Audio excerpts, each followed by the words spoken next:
Reels वाली बहू। प्रज्ञा को रील्स बनाने का बड़ा ही क्रेज है और वो दिन भर रील्स बनाती रहती है, खाते पीते घूमते फिरते घर में कॉलेज में। रील्स बनाने के कारण प्रज्ञा पूरे कॉलेज में हाईलाइटेड है।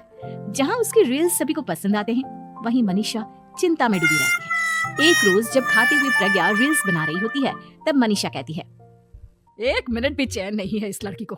ये नहीं कि खाना तो आराम से खा ले, लेकिन नहीं, अरे थोड़ी देर रील्स नहीं बनाओगी तो आसमान नहीं टूट पड़ेगा। अरे मम्मी, इसी को तो कहते हैं डिटर्मिनेशन। तुम नहीं समझोगी ये सब। भगवान, इस लड़की को सद्बुद्धि दे। जब देखो तब टेढ़ा बाका मुंह बनाती रहती है। मनीषा की बात का प्रज्ञा पर जरा भी असर नहीं होता और वो खाते खाते रील्स बनाती रहती है। दिन बीतने लगते हैं और देखते देखते प्रज्ञा का कॉलेज भी खत्म हो जाता है। आए दिन कोई ना कोई मनीषा को प्रज्ञा की शादी करवाने का सुझाव दे जाता है। सब ठीक ही कहते हैं, प्रज्ञा की शादी कर देनी चाहिए। अपने घर के काम काज में व्यस्त हो जाएगी तो खुद ही ये रील्स और नाच गाना बंद हो जाएगा। मनीषा और प्रेम प्रज्ञा के लिए एक अच्छा लड़का ढूंढने लगते हैं और तभी विकी का रिश्ता प्रज्ञा के लिए आता है, जिसने प्रज्ञा को उसकी रील्स देखकर पसंद कर लिया था। अगले दिन विकी अपने माता पिता के साथ प्रज्ञा के घर पहुंच जाता है और प्रज्ञा साड़ी पहने हाथों में चाय की ट्रे लिए उनके सामने आती है। जब विकी को पसंद है तो हमें भी बहू पसंद है। बहन जी, आप बारात की तैयारी कीजिए। एक बार लड़का लड़की अकेले में बात कर ले तो अच्छा रहेगा। हाँ हाँ, क्यों नहीं। मनीषा विकी को प्रज्ञा के कमरे में भेजती है, जहाँ प्रज्ञा पहले से ही रील्स बना रही होती है। तभी विकी कहता है, आ गए आपके साजन जी। हमारे साथ ये रील्स कंप्लीट करती तो और भी अच्छा रहता। अच्छा जी, अब आ ही गए हैं तो बना ही लेती हूँ आपके साथ। दोनों मिलकर रील्स बनाते हैं। जब वी मीट और तुरंत पोस्ट भी कर देते हैं। फिर विकी कहता है, जब आप साड़ी में चाय लेकर आई तब मुझे लगा कि कहीं मैं गलत घर में तो नहीं आ गया। अब सही है। दोनों की शादी पक्की हो जाती है और शादी के दिन भी प्रज्ञा रील्स बनाने से चुकती नहीं। यहाँ तक कि बारात के समय भी नाचते हुए रील्स बनाती है। सभी लोग प्रज्ञा की तारीफ के पुल बांध देते हैं और प्रज्ञा नाचती गाती अपने ससुराल चली जाती है। सब कुछ अच्छा चल रहा होता है। प्रज्ञा यहाँ भी दिन भर हर चीज की रील्स बनाती रहती है।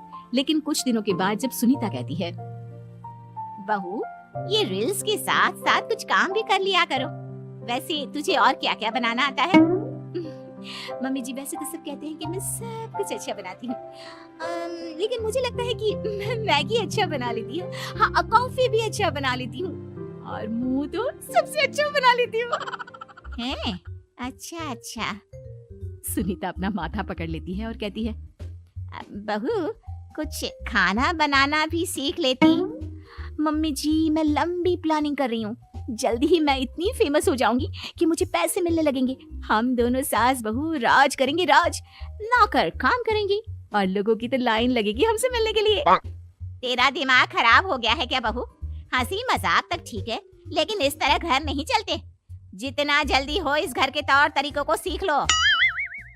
प्रज्ञा मुंह घुमाकर चली जाती है और तुरंत उसी वक्त एक रील बनाती है। ये देख सुनीता का गुस्सा 7वें आसमान पर चला जाता है और विक्की के घर आती ही सुनीता उसे सब कुछ बताती है। विक्की भी अब प्रज्ञा की इन हरकतों से परेशान हो जाता है। तुम टेंशन मत लो मम्मा, मैं देख लूंगा।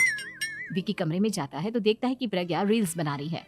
विक्की बड़े ही प्यार से प्रज्ञा से कहता है, प्रज्ञा, इन सब के लिए मैं तुम्हें मना नहीं कर रहा हूँ, लेकिन फिर भी हर वक्त तो ये अच्छा नहीं लगता ना। समझने की कोशिश करो, मुझे भी तुम्हारा थोड़ा वक्त चाहिए। मैं जब ऑफिस से आता हूँ तो मुझे समय देने की जगह इसी में लगी रहती है। तुम ज्यादा ही सोच रहे हो।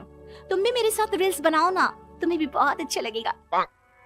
तुम्हें इज्जत से कोई बात समझ में नहीं आती क्या? दिमाग खराब हो गया है तुम्हारा इस चकाचौंध से। अगर तुमने अपना रवैया नहीं बदला तो मैं तुमसे दूर चला जाऊंगा। तुम ही रिश्ता लेकर आए थे, मुझे लड़कों की कमी नहीं थी और ना आज है। विक्की दरवाजा पटक कर चला जाता है। धीरे धीरे विक्की प्रज्ञा से दूर होता जाता है। एक रोज मनीषा प्रज्ञा के ससुराल उससे मिलने जाती है। तब सुनीता उससे कहती है, बहन जी, अब आई हैं तो कुछ दिन यहाँ रहकर जाइएगा। आप ही का घर है। हाँ मम्मी, बहुत दिन हो गए तुम्हारे साथ एक भी रील नहीं बनाई मैंने। प्रज्ञा तुरंत अपने फोन में रील्स ऑन कर लेती है। ये सब मुझसे नहीं होगा। तेरा ये भूत अभी तक नहीं उतरा क्या? बहन जी, आप कुछ कहती नहीं क्या इसे? जब आप ही कुछ नहीं कर पाई तो मैं कर ही क्या सकती हूँ। सास तो वैसी ही बदनाम है। शाम को घर की लाइट चली जाती है और मनीषा प्रज्ञा से कहती है, मेरे घुटनों में बहुत दर्द हो रहा है, तू लाइट का कुछ इंतजाम करना बेटा। अच्छा कैंडल जला देती हूँ मम्मा। प्रज्ञा गाते हुए कैंडल जलाती है और खिड़की के पर्दे के पास रख देती है। मनीषा जिसे बहुत दर्द हो रहा है वो सो जाती है और प्रज्ञा हमेशा की तरह अपने रील्स में लग जाती है।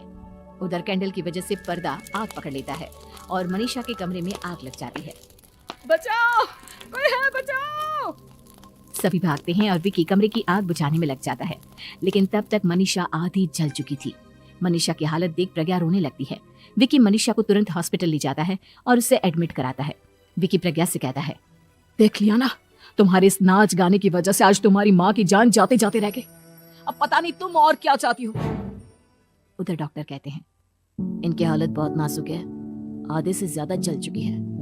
प्रज्ञा रोती हुई मंदिर में जाती है और भगवान के आगे जाकर कहती है, भगवान मेरी माँ को ठीक कर दो, मैं कसम खाती हूँ हाथ से ये रील्स बनाना छोड़ दूंगी, बस मुझे मेरी माँ वापस मिल जाए। 2 दिन बीत जाते हैं और मनीषा खतरे से बाहर आ जाती है। पेशेंट अब ठीक है, आप लोग उनसे मिल सकते हो। सब कोई मनीषा से मिलता है और प्रज्ञा सबके सामने अपना फोन तोड़ देती है। मुझे माफ कर दो मम्मा, मैंने तुम लोगों की बातों को नजरअंदाज किया। बेटा कोई भी चीज जरूरत से ज्यादा खराब है। मैंने तुम्हें रील्स बनाने से कभी मना नहीं किया,